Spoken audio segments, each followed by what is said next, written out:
Tetangga bongkar tabiat Antok tak mau bergaul dan angkuh. Tabiat Rohmat Trihartanto pelaku mutilasi Uswatun Hasanah yang jasadnya ditemukan dalam koper di Ngawi dibongkar tetangga. Adapun warga desa Gombang, Kecamatan Pakek, Kabupaten Tulungagung, Jawa Timur, Jatim, tempat Antok tinggal dibuat terkejut. Warga tidak menyangka jika terduga pelaku yang ditangkap adalah Antok warga desa setempat. Mereka tak percaya sosok yang biasa dipanggil Antok ini bisa berbuat begitu keji.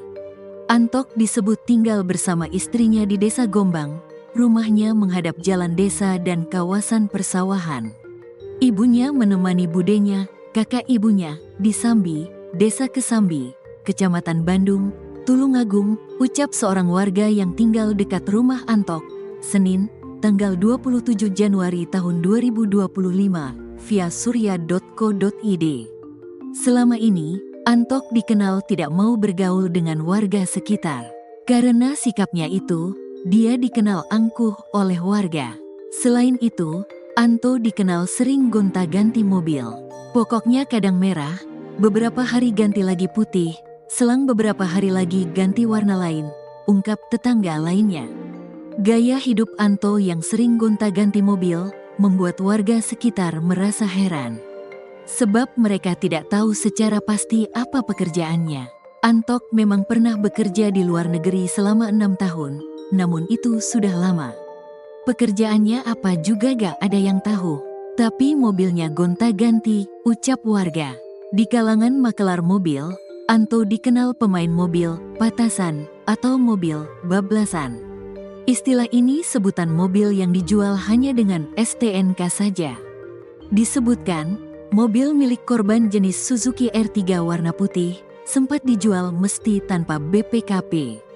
Mobil itu disita polisi dari seorang pembeli di Kediri dan menjadi salah satu barang bukti. Antok pernah aktif di sebuah organisasi pencak silat. Bahkan, dulu saat masih bujangan, rumahnya pernah menjadi tempat berlatih. Namun, dia kemudian bekerja di Taichung, Taiwan, sehingga vakum dari kegiatan pencak silat. Waktu itu posisinya terhormat, tapi sampai sepulang dari Taiwan dia gak pernah aktif, ungkap sumber yang sama. Penyesalan Antok. Penyesalan Rohmat Trihartanto, RTH, alias Antok, 33, tersangka pembunuh dan mutilasi Uswatun Hasanah, 29, mayat dalam koper, kini minta maaf ke keluarga korban.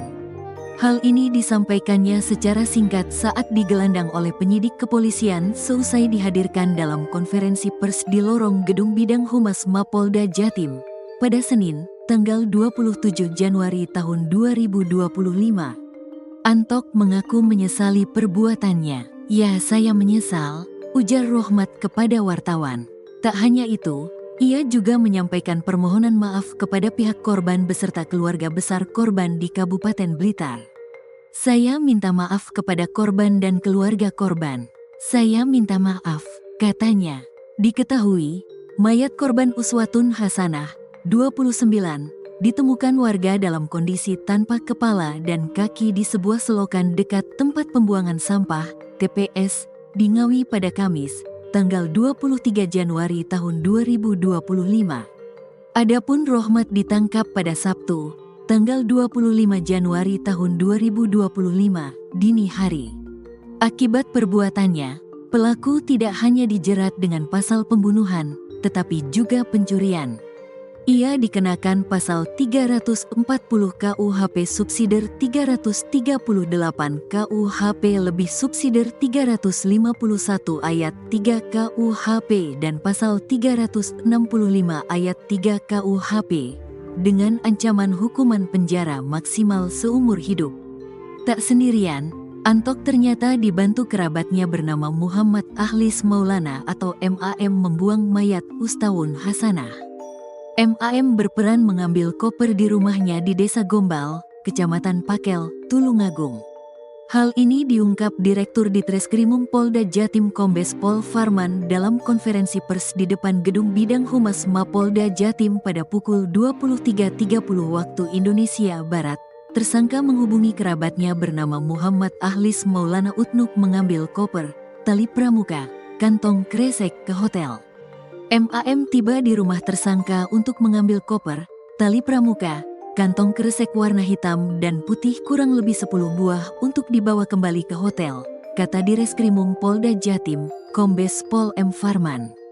Dalam perjalanan menuju hotel, keduanya singgah di sebuah minimarket untuk membeli pisau buah yang kemudian diduga menjadi alat mutilasi.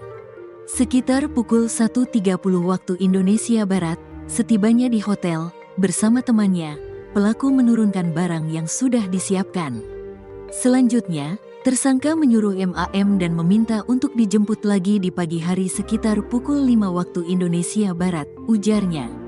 Sesuai dengan jadwal, MAM kembali ke hotel untuk menjemput tersangka sambil membawa koper merah dan bungkusan plastik yang berisi potongan tubuh korban. Keduanya lantas menuju rumah kosong nenek tersangka di Dusun Banaran, Tulungagung, dengan menggunakan mobil Suzuki R3 milik korban. Dalam sebuah rekaman CCTV, MAM sudah menemani tersangka sejak dari hotel dengan menggunakan kostum serba hitam. Namun, saat ini polisi masih mendalami peran MAM. Sementara hasil pemeriksaan yang bersangkutan adalah masih kerabat dari tersangka. Kemudian dimintai tolong untuk mengantar tersangka ini ke rumah neneknya di daerah Tulungagung, rumah kosong, katanya. Polisi belum mengumumkan status MAM saat ini karena masih dalam penyelidikan lebih lanjut. Potensi keterlibatan MAM dalam proses eksekusi masih didalami tim penyidik. Farman juga menegaskan, saat proses penangkapan, tersangka tidak sedang bersama MAM. Namun, pihak Polda Jatim menegaskan yang bersangkutan telah diamankan. MAM sudah kami amankan. Namun, untuk peran akan kami dalami apakah perbuatan dari kerabat turut melakukan perbuatan pidana atau tidak, ucapnya. Sementara dalam rekaman CCTV tidak menunjukkan aktivitas MAM membantu tersangka untuk eksekusi. Peran sementara hanya sebatas antar jemput, tuturnya.